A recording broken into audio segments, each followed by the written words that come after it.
The fallout from the UK's vote to leave the European Union is one reason the IMF says global growth is slowing. It's very hard to project exactly how the negotiations will play out. But some optimistic news for Brazil and Russia. The IMF says both economies are nearing an end to their recessions. Moscow has weathered plummeting oil prices coupled with international sanctions, while Brasilia has struggled with volatile commodity prices and political instability.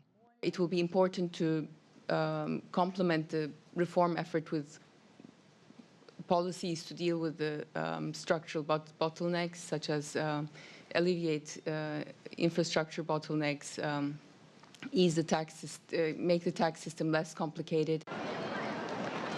China's economy also continues to be a bright spot in the global economy. Growth stabilized at 6.7% in the first half of this year. But in an interview with CCTV, the IMF's research director sounded a note of caution.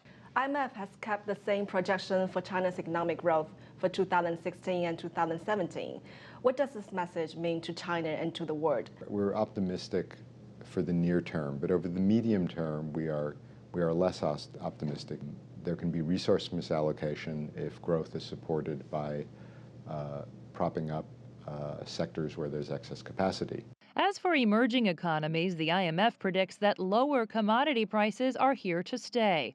That could hurt countries in sub-Saharan Africa, especially if growing anti-trade sentiments in advanced economies restrict trade. One of the negative consequences of a push toward greater trade restrictions would be to make it all that much harder for many emerging and lower-income developing countries. The IMF slashed its 2016 forecast for the United States by a full percentage point. And keep in mind, most economists considered last year's growth here very slow.